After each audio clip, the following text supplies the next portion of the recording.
असद खरल साहब, ये क्या मामला है? आपका क्यों नाम लिया जा रहा है जंग जियो ग्रुप की तरफ से? ये क्या वजह है? और ये जो एतजाज़ हसन साहब ने जो मीर शकील के दिफा में बातें कही हैं, इस पर आप क्या कहते हैं? आप क्या कहते हैं कि उन्होंने तो LDA से ज़मीन नहीं ली, उन्होंने किसी प्राइवेट बंदे से ली है, वो ताउन कर रहे थे, फिर उनको क्यों गिरफ़्तार कर लिया गया?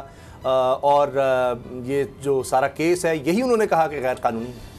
देखिए, दो चीज़ें हैं उसामा साहब। एक तो मेरा ख्याल है मीर शकील रहमान साहब को और मीर इब्राहिम रहमान साहब को बड़े गौर से सुनते हैं वो प्रोग्राम। तो मेरा ख्याल आप भूल गए अमीर साहब, कराची की वो 9 साउथ कोर्ट के अंदर जो आपकी पेशियां लगते हैं वो भूल गए हैं। आपने उस वक़्त भी जंग में मेरे ख़िलाफ़ 2 खबरें लगाई थी और उसके ऊपर भी आपके ख़िलाफ़ फ़ैसला आया। फिर सुप्रीम कोर्ट गए, उसके भी आपके ख़िलाफ़ आया। अब उस कोर्ट ने जो फ़ैसला दिया है वो मैंने आपके ऊपर हत्या इज़्ज़त का दावा किया था। एक तो आप ये गलत खबर चला रहे हैं, दूसरा आप जिस तरीके से इल्ज़ाम लगा के हर्जा सराई कर रहे हैं, इसके लिए भी आप तैयार हो जाएं। और पहले तो शायद आपकी जान 2-3 साल बाद छूट गई, तो अब मैं देखता हूँ आप कैसे बचते हैं। क्योंकि जो आप गलत दशनाम तराजी करेंगे, इल्ज़ाम लगाएंगे, वो ख़बर छापेंगे या कोई चीज़ चलाएंगे प्रोग्राम में, तो आपको पता है मैं तो एक रूल ऑफ लॉ पे बिलीव करने वाला बंदा हूं। तो मैं जो भी फॉरम है उस पर जाऊंगा और मैं इस मामले में आपसे पूछूंगा कि आप ज़रा क्रेडिबिलिटी के ऊपर जो मेरी क्वेश्चन आपने उठाने की कोशिश की है उसका आपको जवाब देना होगा। दूसरी बात, आपने जो उसामा साहब कहा, इनके वकील साहब ने आज जो एहतसाब अदालत के अंदर जो बात की और जो उनका रिमांड हुआ 12 दिन का, 25 मार्च को दोबारा उनको पेश किया जाएगा। लेकिन इंतहाई अफसोस की बात है, पैमरा कहाँ है कि इस चैनल के ऊपर जिनका एडिटर इन चीफ चैनल और अखबार का जो ग्रुप का है, मालिक है, उसके जो लोग हैं, मुलाजिम हैं, वो कह रहे हैं जी हब्से बेजा में रखा हुआ है मीर साहब को। यानी जिस बंदे का अदालत 12 रोज़ का जिस्मानी रिमांड पे उनको हवाले कर रही है, वो हब्से बेजा में बात कर रहे हैं। आज 4 सफ़े का जो तफसीली फैसला अदालत ने जारी किया है, उसके मुताबिक मैं छोटा सा आपको पढ़ देता हूँ। रिकॉर्ड से जाहिर होता है कि मियां नवाज शरीफ ने मीर शकील रहमान को 54 प्लाट दिए। ये तहरीरी फैसले के कंटेंट्स में पढ़ रहा हूँ। अच्छा। उर्दू में नाज़रीन की आसानी के लिए 4 सफ़े का चौधरी अमीर मोहम्मद खान जो अकाउंटेबिलिटी का कोर्ट के जज मियां नवाज शरीफ ने दिए हैं। हाँ जी, मीर शकील रहमान ने मुख्तार आम के जरिए एग्जाम्पशन पर प्लाट हासिल किए। तहरीरी फैसला, मियां नवाज शरीफ ने मीर शकील रहमान को मोहम्मद अली के मुख्तार आम पर 30% कोटा पर प्लाट अलाट किए। पब्लिक ऑफिस होल्डर की जानब से 30% कोटा पर प्लाट अलाट करने का मामला काबिल तहकीकात है। अदालती फैसले का मतन, अगर जुर्म जाहिर होता है तो 34 साल पुराना मामला नैब के स्कोप से बाहर नहीं है। यह तहरीरी फैसला है। तफ्तीशी अफसर को नवाज शरीफ की जानब से मीर शकील रहमान को एग्जाम्पशन पर मिलने वाले प्लाटों की तहकीकात के नतीजे के लिए वक्त की ज़रूरत है। तहरीरी फैसला मुलजम का पहला रिमांड है जिसमें इसकी गहराई तक जाने की ज़रूरत है। चेयरमैन नैब का सवाबदीदी इख्तियार है कि मुनासिब मवाद होने की सूरत में मुलजम की गिरफ्तारी के वारंट जारी कर सकता है। रिकॉर्ड से जाहिर होता है कि मुलजम मीर शकील रहमान नवाज शरीफ की जानब से मिलने वाली गैर मामूली एग्जाम्पशन पर वजाहत देने का पाबंद है। मुलजम का मुकदमा खारिज करने की सदा कबल वक्त है। अदालती फैसला, जो आज के जो फैसला है उसकी मैं बात कर रहा हूँ। अदालत का मुलजम को सुनने के लिए मावनत देने वाली सोने के लिए मावनत देने वाली मशीन फराहम करने की दरख्वास्त पर कानून के मुताबिक, अब ये अजीब सी लोरी देने वाली मशीन अब जाएगी मुलजम के पास, ये तो मैं हैरान हूँ। अदालत का मुलजम को अद्वियात, घर का खाना और मेडिकल करवाने की दरख्वास्त पर भी कानून के मुताबिक अमल दरामद करने की। और मैं अगली बात बता दूं कि खुराक और अद्वियात के हवाले से मीर साहब ने जनाब कहा जी मैंने आपकी उसको ऑफ़र को रिजेक्ट कर दिया है। और एक और एक्सक्लूसिव डॉक्यूमेंट नाजरीन 1 पेजर में आपसे ये शेयर कर रहा हूँ, स्क्रीन पे भी प्रोड्यूसर से मैं रिक्वेस्ट करूँगा। चल रहा है, ये है ग्राउंड फॉर अरेस्ट, नहीं जी, ये ग्राउंड फॉर अरेस्ट है कि मीर शकील रहमान साहब को किस बुनियाद पर गिरफ्तार किया गया। अच्छा। ये है वो ग्राउंड फॉर अरेस्ट। ये नवाज शरीफ वाले जराए नहीं जो कभी नजर ही कहीं नहीं आए। अच्छा। उसमें लिखा है the inquiry conducted so far the revealed sufficient evidence to prove involvement of Mir Shakeel Rahman. आगे उनकी डिटेल लिखी हुई है। ठीक।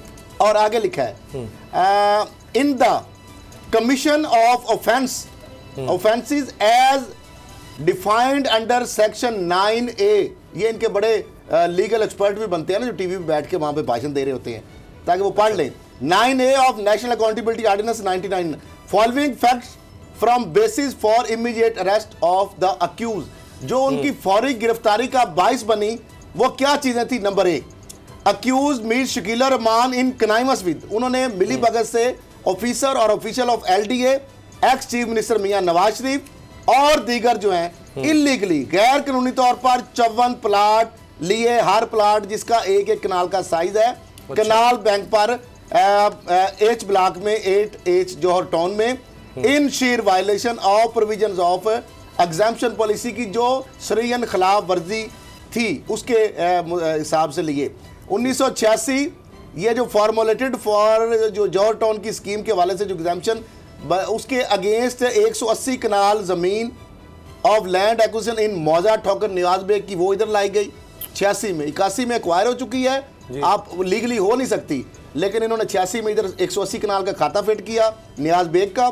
फिर accused got allotted plots in sheer violation of exemption policy, जो उनको प्लॉट मिले गए वो भी वायलेशन थी एग्जाम्पशन पॉलिसी की, और गैर कानूनी तौर पर उन्होंने हासिल किए हर प्लाट जो एक कनाल का था, और जो कंपोजिट ब्लॉक के अंदर प्राइम लोकेशन में उनको दिए, ये भी गलत काम हुआ। फिर the accused in crimes with the co accused, दीगर जो शरीक मुलजमान है उनकी मदद से दो उन्होंने जो गलियां हैं और ब्लॉक जो है उसके रास्ते जो थे सारे वो भी बंद करके, वो भी इन प्लॉट के अंदर उन्होंने गैर कानूनी तौर पर जो रूल्स एंड रेगुलेशन के बारक्स थी वो भी शामिल कर ली। इन ऑर्डर टू, छोटा सा, in order to cover himself, अपने आप को बचाने के लिए, स्किन सेव करने के लिए, अक्यूज इन क्राइम्स विद दीगर मुलजमान की मिली भगत से ट्रांसफर कराई एग्जाम्प्टेड जो प्लॉट थे किसके नाम? अपनी बीवी और छोटे बच्चों के नाम, फिर उनको अपने नाम पे ट्रांसफर करा लिया। आगे द लैंड एक्वायर्ड वाज, ये जो 3 टुकड़ों में थी, 3 चंक्स में थी, इन शीर वायलेशन ऑफ, ये फिर कंपोजिट ब्लॉक में इकट्ठी करके दे दी गई उनको, ये भी वायलेशन थी। That as exemption policy the owners are entitled to maximum 15 plot ले सकते थे एक कनाल के, बट अक्यूज ने जनाब ये 54 कनाल ले ली, ये भी गलत थी, स्ट्रीट उसने डाल ली। फिर further the accused in crimes with co accused persons got allotted excess land, जो है ज्यादा जो लैंड है वो भी ले ली, प्राइसेस जो है थ्रो अवे पे ली उन्होंने, और इलीगल उन्होंने बेनिफिट भी हासिल किए। और अक्यूज मीर शकील रहमान ने इन्फ्लुएंशियल है, चूंकि सुन ले इन्फ्लुएंशियल है और टेम्पर कर सकते हैं रिकॉर्ड को, प्रोसिक्यूशन का रिकॉर्ड जो उसको जाया कर सकते हैं, और इसलिए और वो ब्रूने मुल्क फरार भी हो सकते हैं, इसलिए उनकी फौरी गिरफ्तारी जो है। बाबर डोगर साहब ये बताएं कि ये जो सारा केस अब सामने आ रहा है, इसमें जिस तरह से कहा जा रहा है कि जी ये तो LDA से लिया ही नहीं, प्राइवेट पर्सन से लिया, तो इसके तो फिर सारे इनके पास डॉक्यूमेंट्स तो होंगे, किस तरह उसको पेमेंट की गई, किस तरह उस शख्स को गई, ये मुख्तारे आम ही चलता रहा है और यही सब कुछ होता रहा, क्योंकि जो बातें ग्राउंड्स में बताई गई हैं उसमें तो लगता है कि ट्रांसफ़र करवाने पे उन सारे प्लॉट्स को इकट्ठा करवाना, गलियां सड़कें बीच में शामिल करना, ये सारा कुछ ही यानी ऐसे हो रहा है कि मतलब रियासत या कानून वो कहीं कुछ नहीं है, हर सतह पर। वो डॉक्टर साहब के बाद मैं आपको समरी के वो 2 लाइनें भी पढ़ दूंगा जो सीएम साहब ने समरी बनाई। जो केस है वो ये है कि जब ये जो जौहर टाउन स्कीम बन रही थी उस वक्त मीर शकील रहमान साहब के पास मुख्तलिफ जगहों पर जगहें थी। अच्छा, अब उन्होंने एक खसरे पे उसका पावर ऑफ अटॉर्नी दिया उन लोगों से जिनको वो जानते भी नहीं थे, और 55 कनाल 5 मरले का एक कंपोजिट ब्लॉक जो है वो अप्रूव करवाया उस वक्त के चीफ मिनिस्टर नवाज शरीफ से। अच्छा, ये वो जगह थी इनके वहाँ पर कोई ऐसा स्वाबदीदी कोटा नहीं है। ये जब बन रही थी तो इसमें 1 मिनट खड़ा, ये जो सारी ज़मीन थी, ये जो 55 प्लॉट थे, ये बैलेट के ज़रिए से तकसीम होने थे, लोगों ने अप्लाई किए हुए थे। अच्छा। इन्होंने सीएम के साथ मिलकर वो 55 कनाल ज़मीन जो है वो अपने नाम एक कंपोजिट ब्लॉक के तौर पर अलॉट करवा ली, जो कि इलीगल थी। और वंस ये एक दफ़ा उसमें लिखा गया समरी में कि ये सिर्फ एक दफ़ा की प्रेसिडेंट है, इसके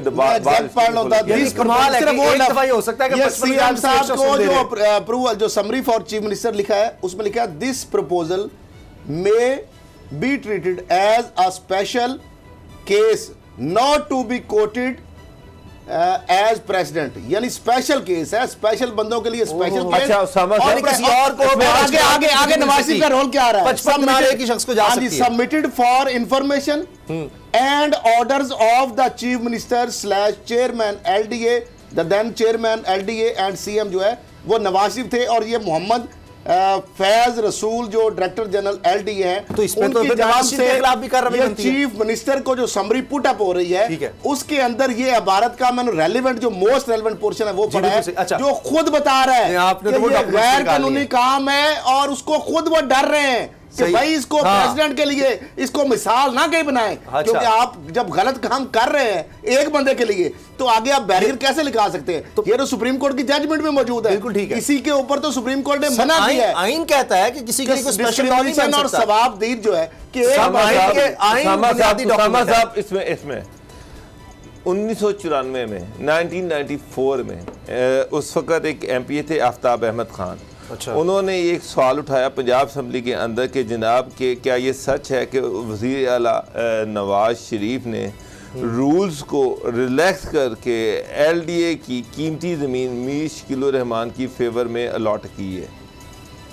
उस पर उस वक़्त के जो रेवेन्यू मिनिस्टर थे उन्होंने जवाब दिए जी हाँ ये बिल्कुल ठीक है, एडमिट किया ये पंजाब असम्बली के रिकॉर्ड का हिस्सा है। अच्छा। कि एक वर्दी MPA जो है जिसका नाम है आफ्ताब अहमद खान, वो ये पूछ रहा है 1994 में कि जनाब मीर शकील उर रहमान को वज़ीर आला पंजाब नवाज शरीफ ने LDA की 54 कनाल अराजी जो है वो उसको खुसूसी फेवर के तौर पर रूल्स रिलैक्स करके रूल्स के बरक्स दी है।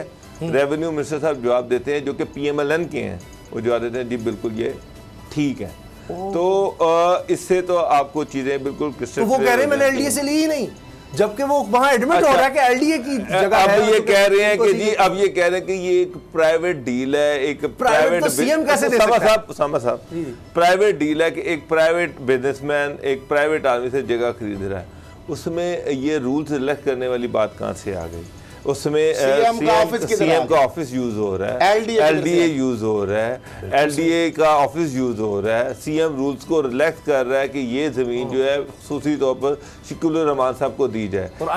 ये जो 1954 का 1994 का मैं बता रहा हूँ जिसमें रेवेन्यू मिनिस्टर ने कहा कि हाँ ये बिल्कुल है, आफ्ताब अहमद खान जो है आप उनसे पूछ लें, असम्बली के रिकॉर्ड का ये हिस्सा है, ये कोई मैं ऐसे नहीं बात कर रहा।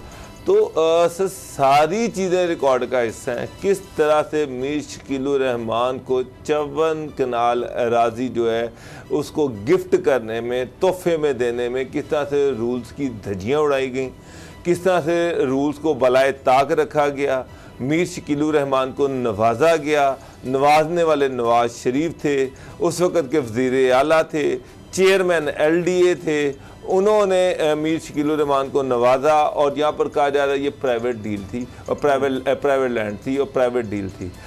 एतजाज हसन साहब का यहीं पे सारा केस ख़त्म हो जाता है, यहीं पे सारा केस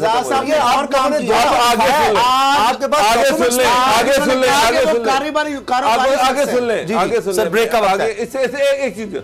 इत्तेजाज हसन साहब कह रहे हैं ये एक कारोबारी डील थी, मीर शकील उर रहमान एक कारोबारी आदमी है और उसकी एक कारोबारी डील थी, इसको एज कारोबारी डील लिया जाए।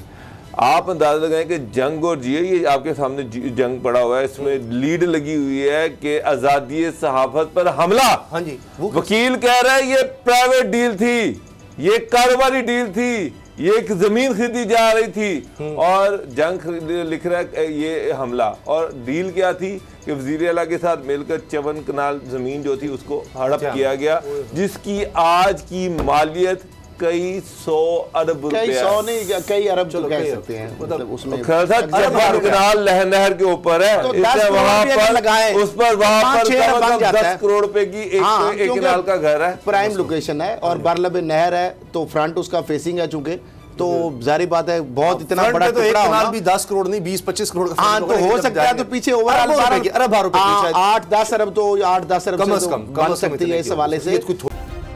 सब्सक्राइब करें और बेल दबाएं ताकि कोई खबर रह न जाए।